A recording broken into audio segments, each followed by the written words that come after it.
कुंडली मिलाने के साथ साथ लड़के या लड़की की कुंडली में इस चीज का विचार जरूर करें कि आर्थिक स्थिति से कभी जूझना तो नहीं पड़ेगा, क्योंकि वैवाहिक जीवन में, सांसारिक जीवन में अर्थ का एक विशेष महत्व है। अर्थ के कारण भी पारिवारिक जीवन में कभी न कभी अशांति का कारण बनता जरूर है। द्वितीय भाव में अगर कोई भी ग्रह मजबूत स्थिति में बैठा हुआ, मंगल बैठा हुआ अपनी राशि पर, बुध बैठा हुआ अपनी राशि पर, उच्च राशि में मंगल बैठा है अपनी राशि पर या उच्च राशि पर,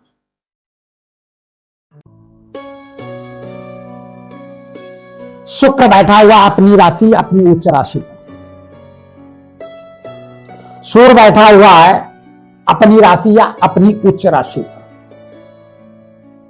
इस तरह से कोई भी ग्रह अगर अशुभ दृष्टि में नहीं है और उच्च राशि पे वो दशा, वो ग्रह बैठा हुआ है, ऐसे व्यक्ति के पास धन आता जाता रहता है। रुकने का प्रतिशत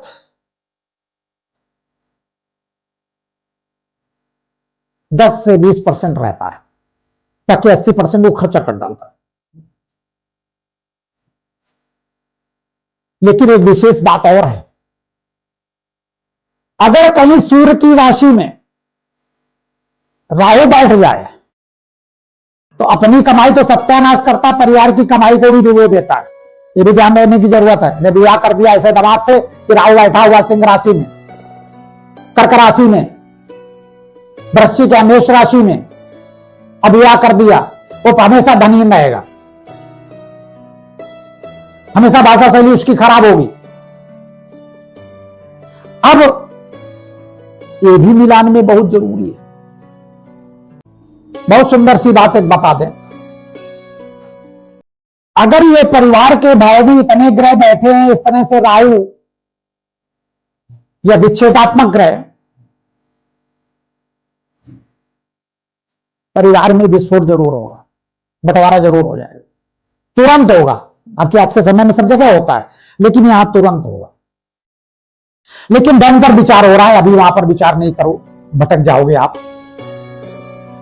एक विशेष बात और है, अगर कहीं चंद्रमा कहीं अकेले बैठा हो, दूसरे और 12वें घर में कोई भी ग्रह ना हो, अकेला चंद्रमा हो, तो व्यक्ति दरिद्र जरूर होगा, चाहे जितना बड़ा धनवान हो। बड़े बड़े राजा महाराजाओं के यहाँ हमने देखे, उनके लड़के शराब पी के बर्बाद बैठे हैं और वैश्यावृत्ति करते हुए बर्बाद होकर बैठे हैं, अपना राजघराना भी बेच डाला उन्होंने। चंद्रमा अगर अकेला बैठा हो, उसको कहते हैं प्रेम ध्रुव योग, शुद्ध भाषा में दलिद्र योग। ऐसा व्यक्ति दलिद्र जरूर होगा, चाहे 10 पेट्रोल पंप चलते, पाई को मोहताज हो जाएगा ऐसा व्यक्ति। ये भी ध्यान देने की जरूरत है कुंडली मिलाने। हाँ, अगर कहीं शनि के बारे में अभी नहीं बताया, अब बताने जा रहा हूं। अगर शनि बैठा है अपनी राशि में, अपनी उच्च राशि में, अपनी मित्र राशि में, वो व्यक्ति कितने भी सड़ियल घर का क्यों ना हो, उसके पास से पैसा कभी घटेगा ही नहीं। हाँ, ये जरूर है, कभी कभी उधार मांगने का नंबर आएगा, लेकिन उधार वो चुकता भी कर देगा, जल्दी कर देगा। लोन जल्दी नहीं लेगा, लोन लेगा ही नहीं, और जल्दी चुकता कर देगा। पैसा उसके पास बना ही रहेगा, कहीं ना कहीं उसका बड़े से जो सोचेगा वो काम कर बैठेगा। अगर कहीं शनि की स्थिति बहुत बढ़िया द्वितीय भाव में हो गई तो मजा ही मजा है। चंद्रमा अकेला है, मजा सत्यानाश। और ध्यान रखिएगा, छठे भाव में 12वें घर में अगर कई ग्रह बैठे हैं और उनकी दशाएं आने वाली हैं आगे भविष्य में, समझ लीजिए वो व्यक्ति सदैव निर्धन और कर्ज में रहेगा और परेशान रहेगा। और ये भी ध्यान देने की जरूरत है, अगर लड़के की कुंडली में या लड़की की कुंडली में उपरोक्त दशाएं नहीं हैं तो धनहीन की स्थिति बनेगी। खास तौर पर छठे घर और 12वें घर में अगर ग्रहों की अधिकता है या ग्रह भले ही एक बैठा उसकी दशा आने वाली है निकट भविष्य में, तो समझ लेना निर्धन होने की स्थिति तैयार है, या वैवाहिक जीवन और निर्धन दोनों की स्थिति तैयार। कुंडली मिलाने के पहले छठे और 12वें घर में ग्रह की संख्या ज्यादा हो या कम हो, अगर उनकी निकट भविष्य में दशाएं आने वाली हैं तो प्रॉब्लम भरी होंगी। मंगली हो या ना हो तो प्रभाव देंगी, वैवाहिक जीवन को डैमेज करेंगी, प्रॉब्लम देंगी। बहुत भाग्यशाली हो गए तो डिवोर्स या झगड़ा नहीं होगा, तो एक व्यक्ति बिस्तर पर बीमार जरूर होगा या एक्सीडेंट हो जाएगा, तो रिश्ते तो चौपट हो गए ना। बहुत ऐसे लोगों को देखा है कि संबंध हुए, रिश्ते चल गए, सब कुछ है, अब पता लगा बाइक बुलेट से आ रहे थे और एक्सीडेंट हो गया, अब बेड पे आ गए, अब वो उनको अपना लेटरिन बाथरूम करना मुश्किल पड़ा, अब पत्नी उनकी टट्टी वो लेटरिन बाथरूम धो रही। तो इन चीजों को भी समझने की बहुत जरूरत है। बहुत जगह ऐसे देखा कि विवाह हुआ और सब कुछ ठीक ठीक, पत्नी को बोन टीबी हो गई, अब इलाज कराए परेशान। तो कभी भी छठे और 12वें में निकट भविष्य में दशाएं हों, उनके ग्रह बैठे हुए हैं और अधिकतम मात्रा में हो, तो निश्चित है ऐसे रिश्तों को त्यागना चाहिए, चाहे लड़की की कुंडली हो चाहे लड़के की कुंडली हो।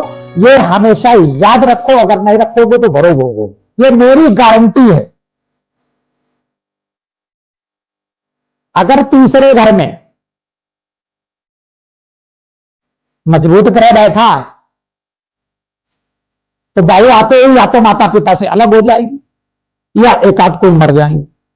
बेहतर है ऐसी स्थिति कुंडली में हो, बाई दबे या मैरिज हो गई या मजबूरी में संबंध करना पड़ा, तो ऐसी बहू को घर से अलग कर देना चाहिए, ताकि अगर सास ससुर से दूर रहेगी तो उसका जो निगेटिव ऊर्जा है मृत्यु की वो कम हो जाएगी। इन चीजों का जरूर ध्यान रखें। कुंडली मिलान हल्का नहीं है। एक ज्योतिषी कुंडली मिलाता है, जब तक उसकी आयु 80 साल 90 साल 100 साल रहती है, तब तक उसका भविष्य वैवाहिक जीवन लेकर चलता है। बहुत ऐसी कुंडली बहुत बढ़िया, विवाह हुआ 2 साल बाद ग्रह दशा खराब हो गए, 2 साल बहुत बढ़िया रहा, 2 साल शुरू हो गए, या पति जेल चला गया, या नाजायज केस उस पर लग गया, या जायज केस लग गया, उसको सजा हो गई, अब वो चुन्नू मुन्नू पाल नहीं है, स्कूल में फीस देने के पैसे नहीं। इन चीजों का विचार करने की जरूरत है। कुंडली मिलान बहुत बड़ा काम है, इसको हल्के में कोई मत ले। बाबा शिव को याद करें और सदा आनंदित रहे। बाबा शिव।